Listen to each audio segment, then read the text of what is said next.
Ô pessoal, bacana a gente estar aqui no Inova Podcast para falar de um assunto muito interessante. Pô, eu tava aqui conversando um pouco com você, falei, pô, deixa eu tomar bastante água aqui, porque a gente vai conversar bastante, né, Adalberto? Tô aqui com o Adalberto, ele é diretor de marketing da BYD. A BYD basicamente é uma empresa que é uma montadora de carro. Me explica um pouquinho, fala um pouquinho da BYD, um pouquinho também, o Adalberto, desse assunto sustentabilidade que muito interessa a todos que estão nos assistindo aí. Obrigado. Primeiro agradeço a oportunidade, né? Pra gente é sempre uma honra muito grande falar sobre sonhos, né? Build Your Dreams. A BYD ela é uma empresa do sonho de um pesquisador do governo chinês, né, um químico, um dos químicos mais premiados do mundo. Na verdade, o homem que revolucionou as baterias de lítio no mundo. O cara lá que o Warren Buffett é fã dele. Isso, o maior investimento do Warren Buffett, né, o mais rentável até hoje, né? E a BYD começou, então ele era um pesquisador do governo chinês que tinha ido para fazer o primeiro escritório em Shenzhen, que foi o primeiro experimento de abertura econômica da China há 30 anos atrás. Hoje é o Vale do Silício chinês, né, o maior centro de tecnologia do mundo. Né? E de lá começou a fabricar bateria de lítio, depois celulares. A própria BYD foi uma das grandes responsáveis pelo salto dos celulares no mundo dos smartphones, fabricando para Motorola, para Nokia, né? Depois para Apple, para Samsung, para todas as marcas, até que depois de uns 10, 15 anos, a gente conseguiu desenvolver umas químicas de bateria de lítio mais seguras, né, mais sofisticadas, em especial a LFP, que é a bateria de fosfato de ferro-lítio, que deu uma segurança muito grande para entrar na eletromobilidade. Então, os sonhos, né, os 3 sonhos desde o início da empresa eram energia solar, bateria, para armazenar essa energia renovável, e a mobilidade elétrica, porque ele via aquela China crescendo, mas crescendo muito baseada em combustível fóssil, no carvão, as cidades ficando cada vez mais poluídas. Teve muitas críticas no mercado por causa disso. Então a BYD, pelo que eu percebi aí, inclusive quando você fala em mobilidade elétrica, o que é? Só automóvel? Não, inicialmente a eletrificação ela começou pelos nichos onde você tem um uso mais intensivo, né? Entendi. Então, ônibus, caminhão de lixo, a logística urbana, a nível mundial, começou muito por isso, né? Então, por exemplo, Shenzhen foi a primeira grande metrópole do mundo, né? Ela tem 12 milhões de habitantes, a eletrificar 100% da frota. Ela trocou de 2012 a 2017 16.500 ônibus. Mais do que São Paulo. São Paulo hoje tem 14.500 ônibus. Ela trocou 30 mil táxis. Então ela fez essa eletrificação primeiro. Obviamente isso ajudou muito a BYD, deu muita escala para a BYD. A BYD se transformou na maior fabricante de carro elétrico do mundo, né? Em função desses projetos, durante 8 anos a gente é a maior fabricante de carro elétrico da China, 6 a nível mundial, né? A Tesla nos passou aí a nível mundial há 2 anos, mas essa eletrificação foi com muita força para o ônibus, porque depois de Shenzhen a gente teve diretrizes do governo chinês de eletrificar todas as frotas de ônibus, porque o ônibus representa 1% da frota, mas ele pode acumular 30% da emissão de poluentes, e a emissão de poluentes mais próximo das pessoas, né? Que as pessoas estão lá esperando o ônibus passar, né? Então, para reduzir a poluição local, reduzir a dependência do combustível fóssil e criar a indústria do futuro, as grandes cidades chinesas investiram massivamente em criar mercado para os veículos elétricos. Então, hoje, por exemplo, né, a gente viu o relatório da Agência Internacional de Energia, né, que saiu há um mês atrás, o EV Outlook. Eu fui comentarista ali no lançamento e chama muita atenção os números, né? Porque o mundo atingiu pela primeira vez a marca de 10 milhões de carros elétricos. E chamar a atenção de números vocês gostam de chamar a atenção mesmo, porque a gente fez uma pesquisa antes, estava olhando ali, falei, pô, 10 mil funcionários, e chegou com 250 mil funcionários no mundo, a BYD. Você vê 250 mil funcionários no mundo. Não, os números são incríveis, né? 250 mil funcionários, 25 mil pesquisadores, 30 mil patentes, né? Quer dizer, a BYD cria mais patente do que o Brasil, quer dizer, é uma loucura. A cidade né? de Campinas recebeu aí um pedacinho desse iceberg. Como é que você vê isso? Vocês estão localizados em Campinas, é isso? Sim, até a nossa ida para Campinas tem muito a ver com isso, né? Porque Campinas é um hub de tecnologia muito forte. A gente tem muitas parcerias, Unicamp, CPQD, Instituto Eldorado. Nós, inclusive, fizemos um investimento na Unicamp de 5 milhões para lançar o laboratório fotovoltaico da Unicamp. É o melhor laboratório do hemisfério sul, hoje de pesquisa. Claro, faz aquelas coisas de certificação, de Inmetro e tal, mas eles têm lá, por exemplo, câmera de envelhecimento que ninguém tem na América do Sul, né? Então você consegue o quê? Legal. A gente está investindo hoje em novos maquinários de semicondutores, por exemplo, né? Trabalhando ali para desenvolvimento de novos materiais, novas tecnologias de silício, porque o Brasil tem reservas estratégicas de todos os minérios revolucionários dessas indústrias do futuro. Seja em painel solar, turbinas eólicas, motores elétricos, Eu acho né, que de precisa ímãs ter uma boa permanentes. vontade governamental aí também, né? Eu acho que isso influencia muito no negócio da BYD, né? Recentemente eu vi aí uma matéria de vocês de 1 milhão de carros vendidos no mundo. Sim, você vê, então o mundo bateu 10 milhões de carros elétricos, a gente bateu 1 milhão. Então 10% de todos os carros. Ônibus é a mesma coisa, o mundo chegou ano passado a 600 mil ônibus elétricos e a BYD tem 80 mil desses 600. Então a gente tem uns 15% dos ônibus. Você pega, por exemplo, a China, né? A China, ela exportou muito pouco carro a nível mundial. Um alemão, um americano não compra um carro a combustão chinês, né? A China ainda demorou muito para aprender a tecnologia, se desenvolver. Os primeiros motores da indústria chinesa foram motores brasileiros. Não sei se você sabe, mas eles compraram aqui uma fábrica antiga aqui que a Ford e a Volkswagen tinha, era o Santana. Lembra aquele Santanão nosso? Há 20 anos atrás era o carro mais popular da China. Porque foi o primeiro, eles compraram uma fábrica aqui no Brasil, levaram e entraram. Só que na combustão eles não conseguiram atingir o mesmo nível de tecnologia lá atrás que o americano, o japonês e o europeu. Por isso que o governo falou, bem, já que nessa indústria eu não consigo competir, eu vou criar a indústria do futuro.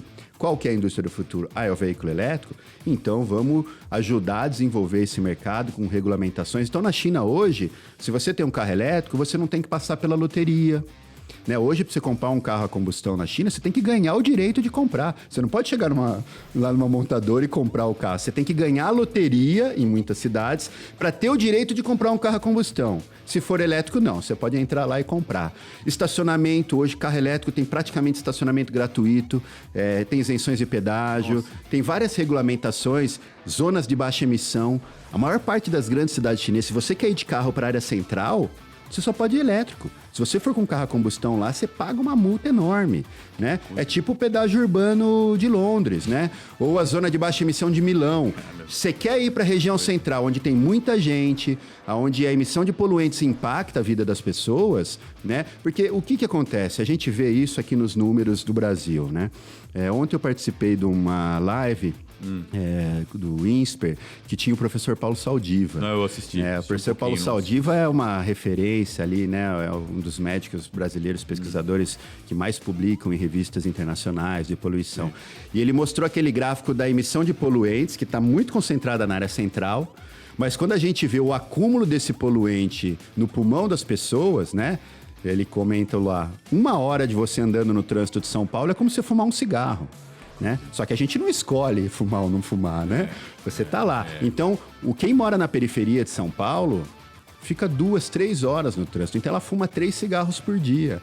Então, a poluição ela é muito injusta, porque ela impacta na qualidade de vida, na expectativa de vida, mas nas pessoas que têm menores condições, que moram mais longe, né? Então, por isso que as políticas de redução de poluição, redução de ruído urbano, elas servem também como políticas de justiça social, de melhorar a qualidade de vida de todos. São Paulo, por exemplo, em alguns rankings, chega a ser a 2ª, 3ª cidade com maior incidência de doenças mentais.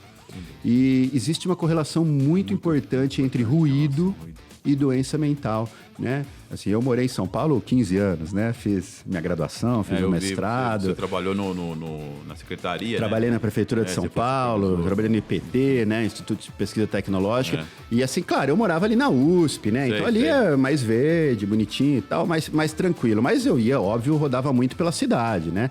E aí você começa a ver esses dados. Morar em São Paulo, você perde 3 anos e meio de expectativa de vida em relação a quem mora em Curitiba. Né?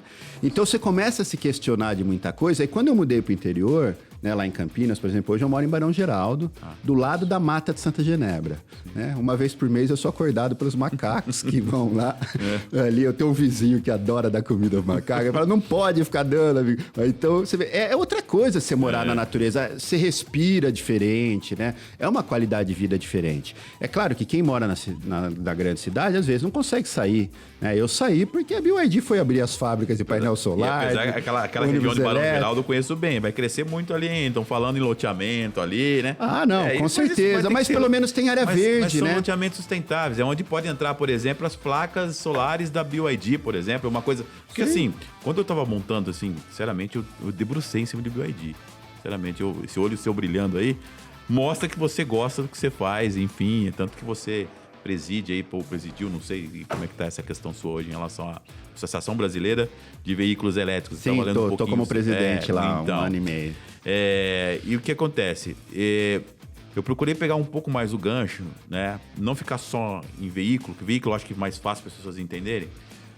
Mas eu percebi o seguinte: de vez em quando vem aqui com a gente algumas empresas de segmento de loteamento, construtoras, a gente conversa.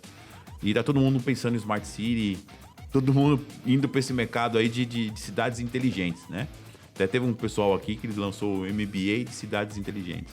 O pessoal da Urb, aquela empresa que trabalha com crowdfunding imobiliário. Tive com o CEO deles aqui. E o que acontece? Quais são as iniciativas nessa área?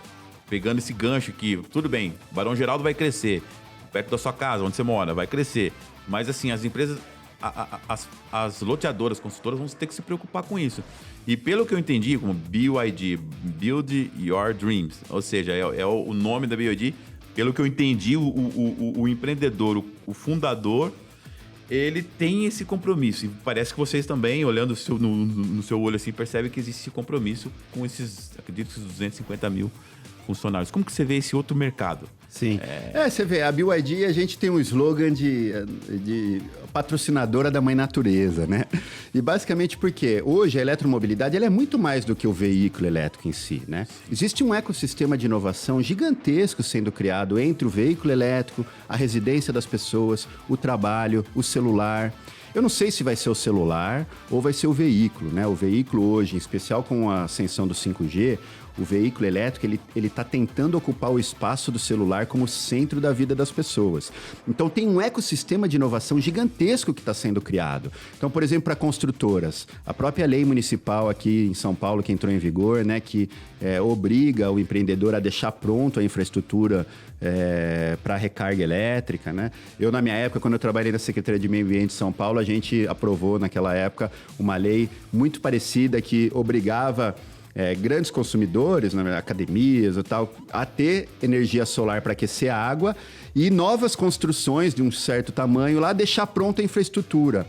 Porque se você já põe a infraestrutura, por exemplo, básica, para a parte elétrica, de um carregador ou de um sistema solar, depois para o usuário ir lá e colocar um sistema solar ou um carregador é muito barato. Já se é uma estrutura, uma obra, uma casa que não foi pensada para isso, você tem um custo muito maior, que você tem que quebrar a parede, tem que mexer no layout. Então, hoje, o consumidor do futuro, cada vez mais, ele vai ser empoderado a conhecer informações sobre quanto ele consome de energia, como ele pode gerar a própria energia. A geração distribuída é uma das principais tendências no mundo. Pegando um gancho aqui, até um gancho que deu muita polêmica aí recentemente, em relação ao mercado de blockchain, mineração, né? Principalmente em relação a essa questão da energia, que, na minha opinião, não concordo com algumas colocações que foram colocadas, porque é um mercado que eu conheço bastante, o mercado de blockchain. E pegando esse gancho, existe algumas coisas que eu já andei pesquisando sobre oráculos, né? Que são criptoativos que vão ser lançados em determinadas blockchain. Sei lá, um Ethereum da vida, você tem ali um token que foi desenvolvido dentro de Ethereum, e esse token tem um compromisso de fazer o quê? De conectar o RP de uma Netflix, o RP de uma empresa de energia elétrica e validar todo o consumo da pessoa na blockchain para aquilo se tornar verdade. Então, assim, tudo que você está dizendo aí, quando eu vejo o BYD, que vocês têm soluções hoje, até para fábrica flutuante de açaí que vocês fizeram, porque, cara... Eu falei assim, cara, eu acho assim, vocês são produtores de soluções nessa área de sustentabilidade por meio de bateria de lítio. Pelo menos foi o que eu entendi. Então, por exemplo, amanhã... Você acha que amanhã o papel da BYD é fornecer soluções até para uma própria... Para uma outra montadora de carro que queira usar a tecnologia BYD? Isso já ocorre, né? Por exemplo, hoje todos os carros elétricos da Toyota vendidos na China são plataformas BYD, uma joint venture BYD Toyota. Hoje a Denza, que é uma grande montadora chinesa, é uma joint venture da BYD com a Mercedes. É o powertrain elétrico da BYD com a carroceria alemã da Mercedes. O que a gente busca, e eu acho que o crescimento do mercado de veículos elétricos, ele está ajudando a viabilizar várias outras dessas tecnologias acessórias, né? Como blockchain, inteligência artificial. Mas o armazenamento é uma muito importante. Por exemplo, esse projeto que você citou da balsa Açaí, né, lá no Amazonas, que é um projeto muito bonito, né? Projeto feito por uma transportadora lá, mais bonito Bertolini. Que foi feito e colocou em prática. A gente vê muita conversa nesse meio e pouca prática. Não, mas olha que lindo, né? Eles fizeram uma balsa que é uma indústria que processa lá 20 toneladas de açaí, que já tem uma ETE de tratamento de lixo, de esgoto. Aí ele pega aquela balsa com painel solar. E a gente deu a solução de baterias, né? Então, uma solução de quase 1 megawatt-hora de bateria, que é uma solução muito robusta de bateria. Abastece ali, sei lá quantas residências, né? Mais de 1.500 residências praticamente num dia inteiro. Autonomia de quanto tempo? Durante, vamos dizer, 24 horas, né? E aí, o que ele faz? Essa balsa, ele vai nas comunidades ribeirinhas, compra o açaí direto do fabricante, do produtor, direto com o fabricante. Então, aumentou em 300% a renda das comunidades ribeirinhas, que não precisam mais vender para 2 intermediários até chegar na indústria. Processa o açaí ali direto, já tem dentro dessa fábrica o lugar para o açaí processado ser guardado. Então, você pratica aquilo que o mundo chama do comércio justo, né? De uma justa distribuição da riqueza. Porque, muitas vezes, o produtor lá na ponta, ele ganha uma parte muito pequena. E o dinheiro fica entre esses montes de intermediários, que é legítimo, né? Ter no processo todo. Então, as novas tecnologias, como as baterias de lítio moderna, né? Elas viabilizam projetos que antigamente estavam só no sonho das pessoas e você não tinha instrumentos para entregar. A energia solar fotovoltaica com baterias é hoje uma das principais tendências para os sistemas isolados. A nível mundial, por exemplo, eu lembro um projeto já de 5 anos atrás, que a BYD fez, que foi eletrificar um monte de comunidade no Tibete. Né? Então, no Tibete, lá você tem aquelas comunidades isoladas, lá no meio do Himalaia, né? Então, sistema solar com bateria, iluminação, era luz, carregador para ter um celular, computador e a geladeira. Era estruturinha pequena, mas foi entregue tipo 150 mil. Então, você resolve assim... Imagina as comunidades ribeirinhas. Hoje o Brasil queima 10 gigas de diesel em geradores. Né? Além de caro, porque custa quase R$1.000 o megawatt, enquanto a energia solar custa R$100, quer dizer, 10 vezes menos, você está poluindo. Você acha que faz sentido na Avenida Paulista, na Avenida Faria Lima, aqui em São Paulo, um prédio ter um gerador diesel ali para backup, para quando falta energia, ou no horário de pico, aqui no horário de pico em São Paulo, pelo custo da tarifa no horário de pico, eles ligam um gerador, não um diesel, né? Normalmente é gerador a gás, mas ligar um gerador a gás no meio da Avenida Paulista, né? Às vezes você passa ali em volta do prédio, né? Você vai cortar o caminho, você ouve ali o gerador no horário de pico, quer dizer, não faz sentido. Por quê? Essas grandes transformações tecnológicas do mundo, das energias renováveis, do armazenamento, da mobilidade elétrica, do blockchain, da inteligência artificial, né? Cada vez mais caminham para quê? O mobility as a service, né? O energy as a service. As pessoas não precisam ser dona do carro elétrico. Elas precisam consumir o serviço mobilidade elétrica. Então, o veículo elétrico, autônomo, conectado, cada vez mais ele disponibiliza essas novas atuações da mobilidade compartilhada. É até né? um assunto interessante. Vamos falar um pouquinho de marketing, que eu acho que, como você é diretor de marketing, então a gente, e a área que eu tenho formação também, a gente fala um pouco do posicionamento 4Ps lá, preço, produto, promoção, praça, aí nós estamos falando aí que eu estou vendo muitas ações da BYD no que diz respeito a press, né? A press release que vocês mandam para a mídia e parece que vocês estão começando a abrir um pouco mais, entrevista aqui, entrevista ali. Como é que vocês estão se posicionando hoje? Vocês pretendem se posicionar para locação de automóveis, venda dos equipamentos para a área de energia fotovoltaica. Como que é o posicionamento, pensando em marketing hoje, como vocês estão se posicionando? Porque eu ainda tenho um pouco de dúvida, não consegui entender ainda, mas eu falei, pô, eles estão começando a aparecer, porque parece que vocês estavam um pouco retraído e agora parece que está aparecendo um pouco mais. Sim. Como a BYD é uma indústria, né? E a gente não vende para o consumidor final, a gente vende só para empresas, né? Ou distribuidores que vendem. Hoje ainda pretende ficar até hoje. Mercado, ou... A gente nunca teve essa preocupação muito grande de ganhar o grande público. Né? Mas o que vem acontecendo? Por um lado, você tem um fenômeno importante de que os jovens não querem mais comprar carro. Né? Eles querem ter um celular novo a cada ano, 2 anos e preferem ter essa conectividade mais apurada. Então, a venda de veículos, ela diminui a importância para muitas montadoras que cada vez mais buscam entregar soluções de mobilidade. Seja com a mobilidade compartilhada, seja frotista ou, eventualmente, para empresas que locam. A conta tem que fechar também. Sim, amanhã tem um cara que fechar. aluga um carro desse aí ou compra, eu não sei, eu acho que é mais fácil alugar, né? Vai trabalhar como Uber, por exemplo... Por exemplo, agora a gente já tem 150 furgões elétricos operando, né, no Brasil. Aqui em São Paulo tem uns 70. Tem uma grande empresa de logística, aí eu ainda não posso abrir o nome, mas que acabou de comprar, vai colocar mais 80 furgões elétricos, né? A hora que você põe uma frota dessa, no papel, os custos de operação, você vai chegar à conclusão de que, para uma empresa de logística, é mais barato operar um furgão elétrico do que um furgão a combustão.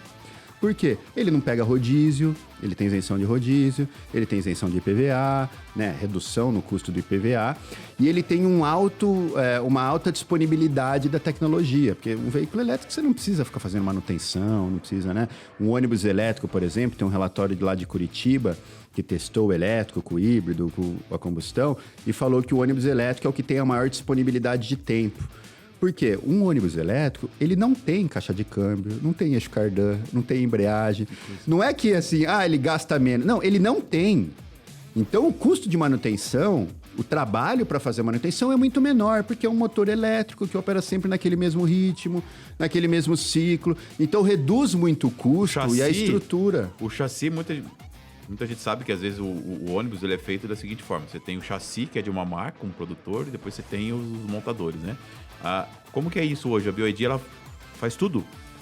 No ônibus a gente faz só o chassis, aí o ônibus é encarroçado aí com a Marco Polo, com a Caio, né, com a Comil, com cada uma das fabricantes.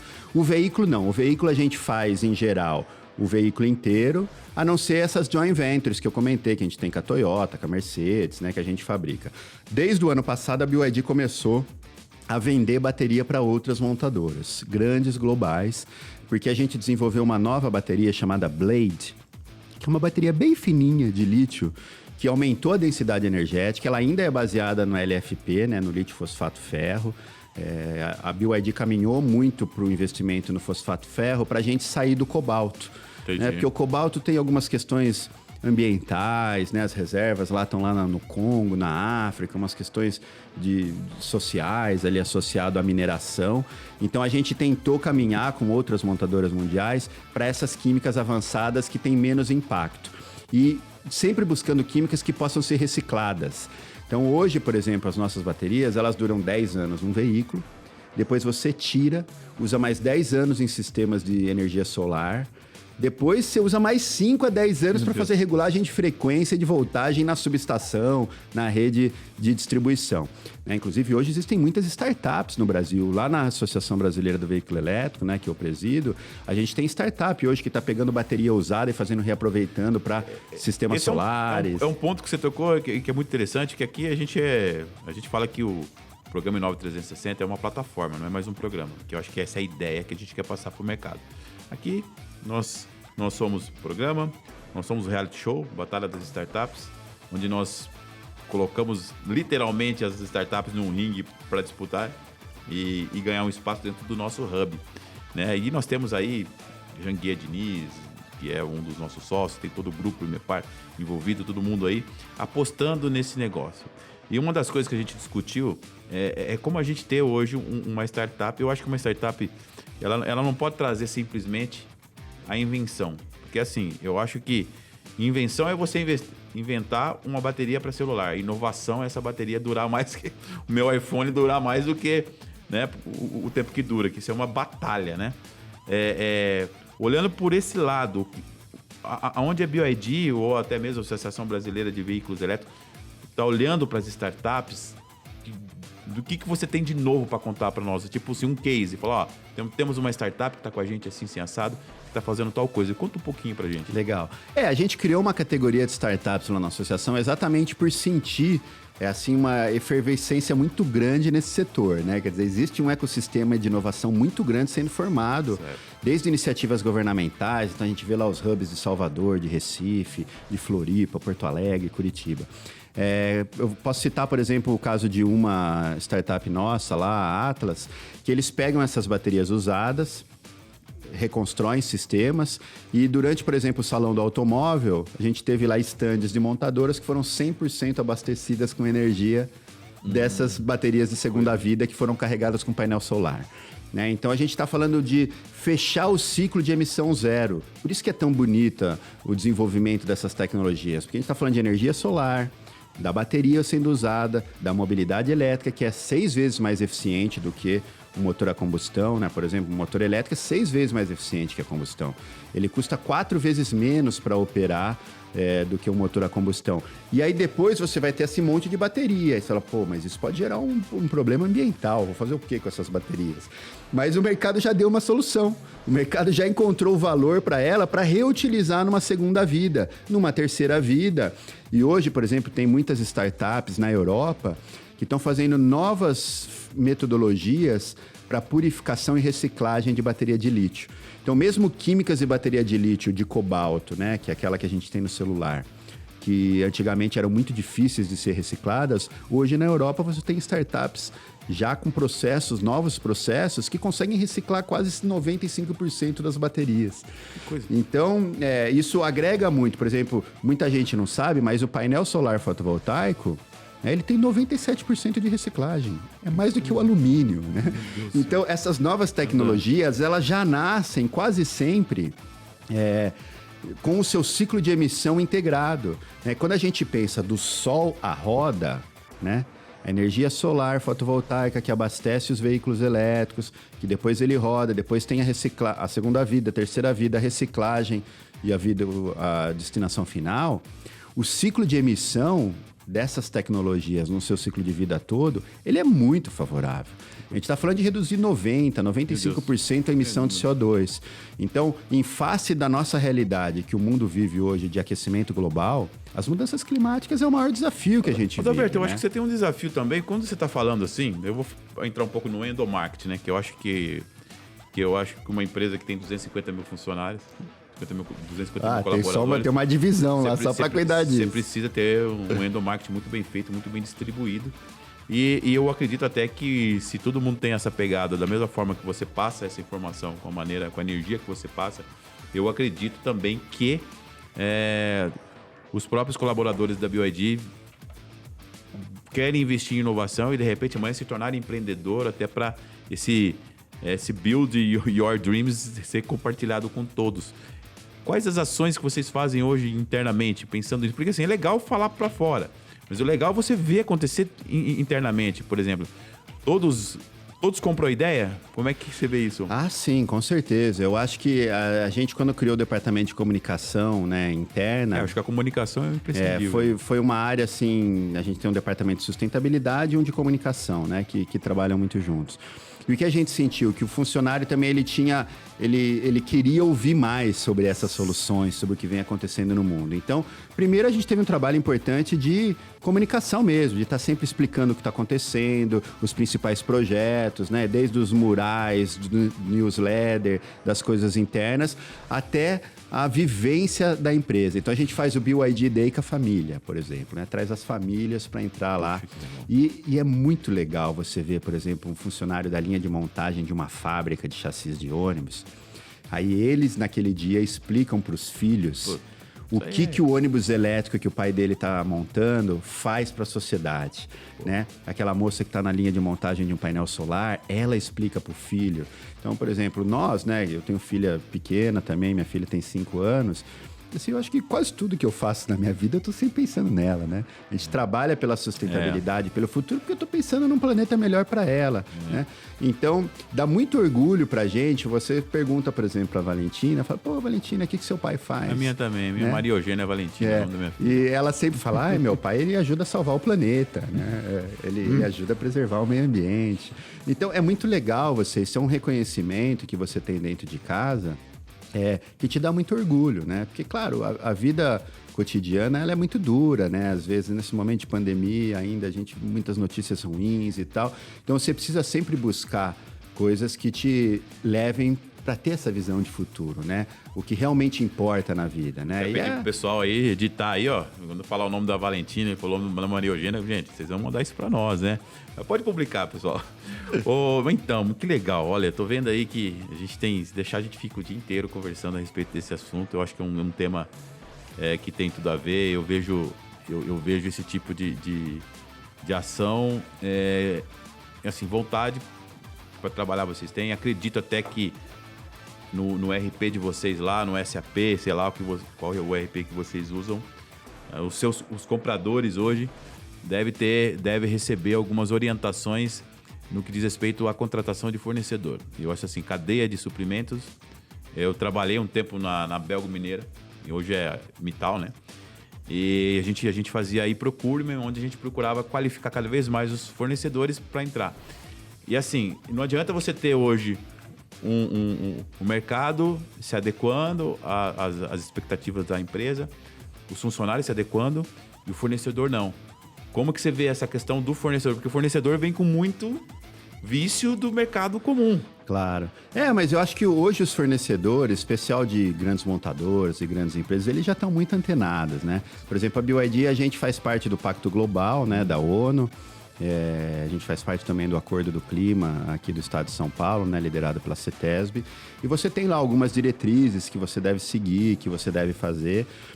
Então, hoje a gente tem um trabalho muito importante com os nossos fornecedores, porque toda vez que você fala de um ônibus elétrico, de um painel solar, dessas tecnologias revolucionárias, cada vez mais essas tecnologias disruptivas, elas desbancam setores tradicionais que estavam lá há muito tempo. E existe um lobby contra ali, né? Você fala de crescer energia solar, quem é das térmicas não quer acabar com isso, né? Você fala de veículo elétrico, o cara que faz o veículo a combustão ali, ele não quer que isso cresça tão rápido. Então, existem muitos questionamentos, muitas vezes até mitos que se criam, da sustentabilidade da bateria, vai ter energia disponível para todo mundo. Do ponto de vista técnico, isso tudo já foi superado. Agora, para você poder falar com muita propriedade da sustentabilidade no ciclo de vida do seu produto, você precisa saber o que seus fornecedores estão fazendo, né? Em especial porque nessas novas indústrias você tem processos minerais muito importantes que ocorrem para fabricar bateria, por exemplo. Principalmente quem fornece matéria-prima. Sim, e os minerais, a mineração é uma indústria que ela tem um potencial poluidor muito grande.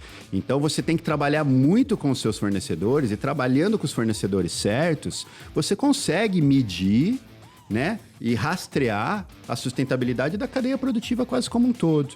É claro que ainda tem muita adequação, tem muita coisa melhorando, mas a gente vê a preocupação já. Por exemplo, pega um fornecedor de uma parte do frame do nosso chassi, ou do freio, ou, né, parte do pneu. Está falando de grandes empresas globais, algumas nacionais também, mas grandes globais, que fornecem para as grandes mundiais. Então, elas já estão acostumadas a pensar o impacto que o produto dela tem no meio ambiente. Porque também não adiantaria eu falar do veículo elétrico, que ele reduz a poluição e está carregando lá com um gerador a diesel que está emitindo poluição em outro lugar.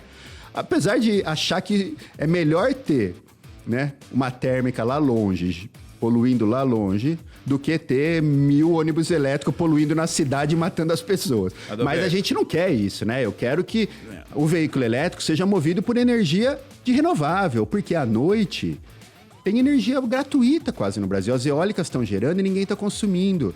Então tem muita comercializadora de energia que vende energia de renováveis para carregar da meia-noite às 5 da manhã com preço muito mais barato.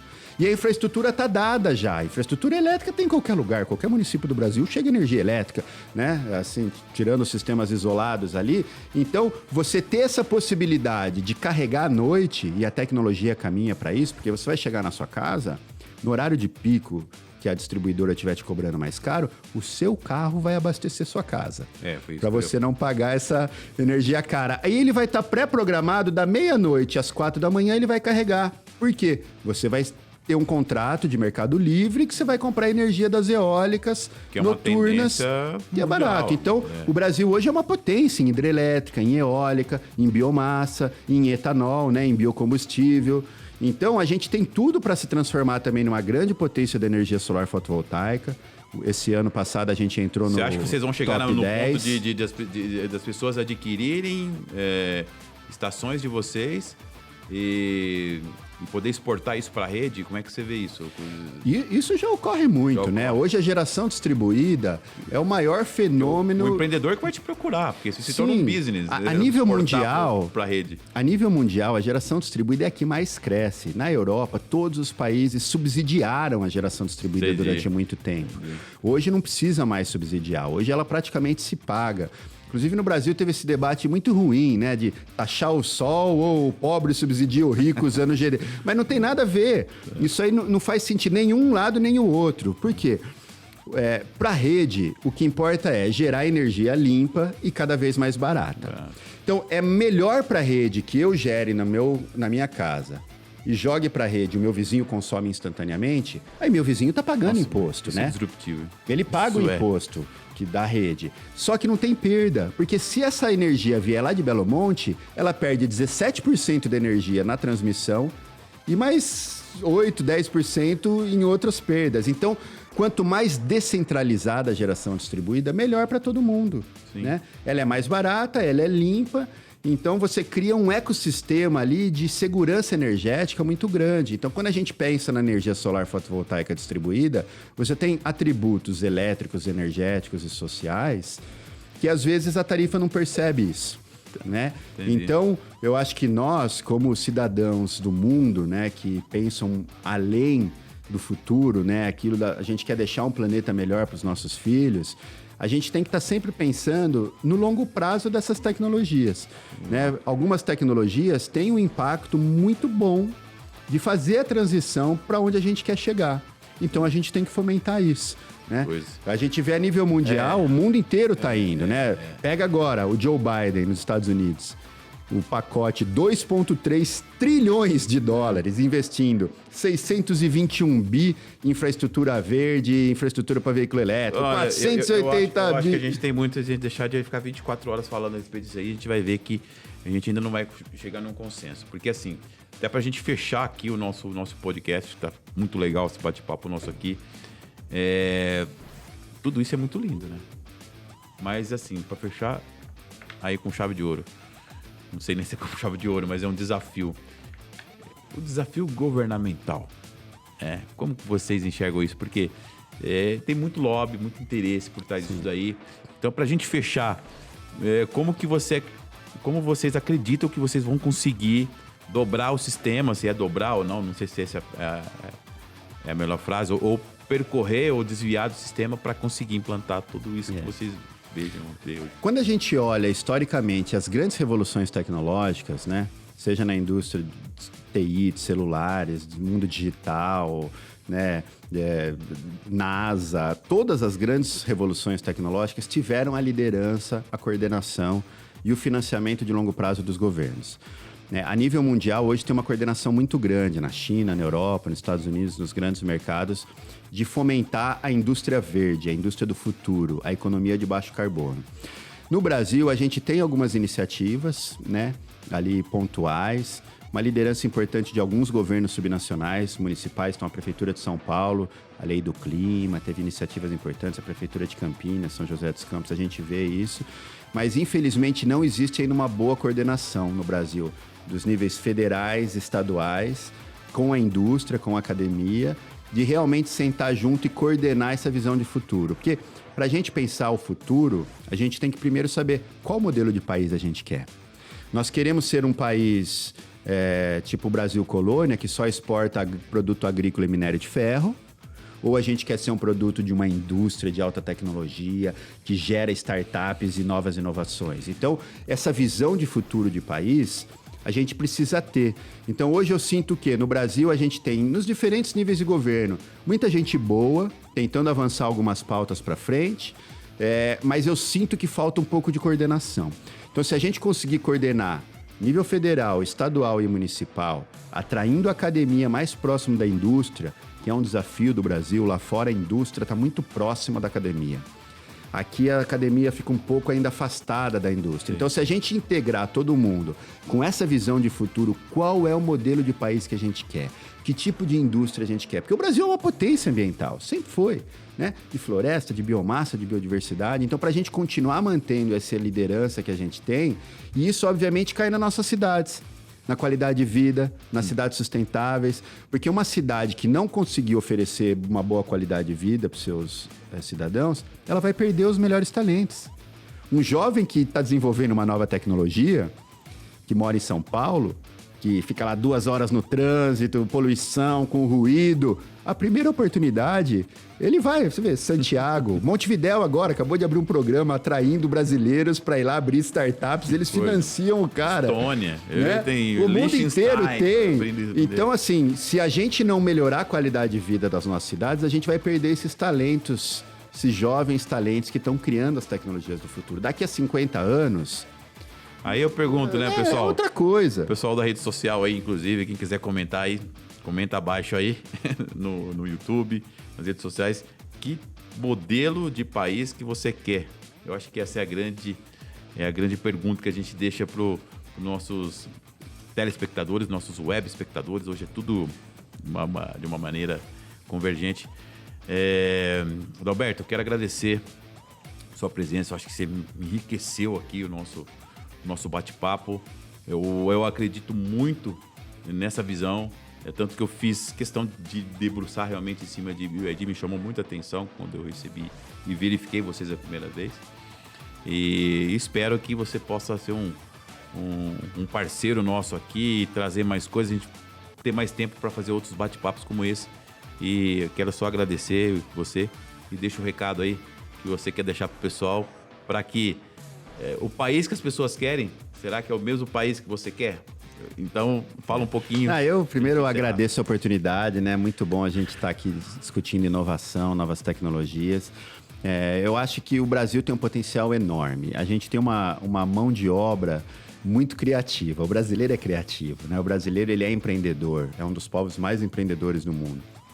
Então, se a gente conseguir melhorar a qualidade da educação, fazer cada vez mais ciência básica, ciência aplicada, integrando todos isso. Assim que a gente sair dessa crise, que uma hora a gente vai sair, né, dessa crise econômica, da pandemia e tal, o Brasil tem o potencial de se consolidar como um grande líder nessas novas energias, na eletromobilidade, na sinergia entre o biocombustível e a eletromobilidade, né, os veículos híbridos flex, por exemplo. Então, existe um universo, um ecossistema muito grande que vai ser gerado. Eu acho que para todos que estão nos ouvindo, que falam, eu gosto disso, eu quero estudar mais, se aprofunda. Tem muitas ferramentas hoje para você aprender sobre inovação, sobre novas tecnologias online, tem muitos cursos online disponíveis, muitos até gratuitos. Eu acho que o momento agora é a gente se capacitar. A gente se capacitar para as habilidades do futuro, né? Realmente fazer, né? Se capacitar, assim, para essas inovações tecnológicas, até para questões mais cognitivas, né? De interemocionais, ali, interpessoais, para que a gente possa cada vez mais somar. Você sozinho consegue fazer muito pouco. Agora, várias pessoas juntas, pensando junto para um futuro, você consegue criar muito mais. Então, acho que o Brasil tem um potencial enorme, né? Eu sou muito otimista em relação ao futuro do Brasil, porque eu acho que a gente tem tudo para se consolidar como uma grande nação, né? E um país cada vez mais sustentável, um país cada vez mais que pensa no futuro, nas novas tecnologias, e aonde a inovação é o centro, né? Quando a gente vê essas pesquisas, você fala, o que você quer ser quando crescer, né? Tinha época, alguns países, você fala, eu quero ser youtuber, eu quero ser, né, assim, artista, eu quero ser jogador de futebol. No Brasil tinha muito isso, sempre teve. Mas cada vez mais você pergunta para as pessoas o que você quer. Não, eu quero estar numa startup de tecnologia, eu quero abrir minha própria empresa. Que bom. Isso é muito bom, ótimo, né? Eu acho ótimo, que a gente está cada vez mais aqui. conscientizando as pessoas e criando essas tecnologias do futuro para os empregos do futuro. Porque daqui 15, 20 anos, metade dos empregos que vão estar existindo nem foram criados ainda. Exatamente. Então a gente tem que ter essa capacidade de resiliência, né, de adaptação às novas tecnologias. Parabéns. Espero que você esteja conosco de novo. E como você diz, né? Build your dream. Construa nossos sonhos. Tamo junto. Valeu. Obrigado. Valeu.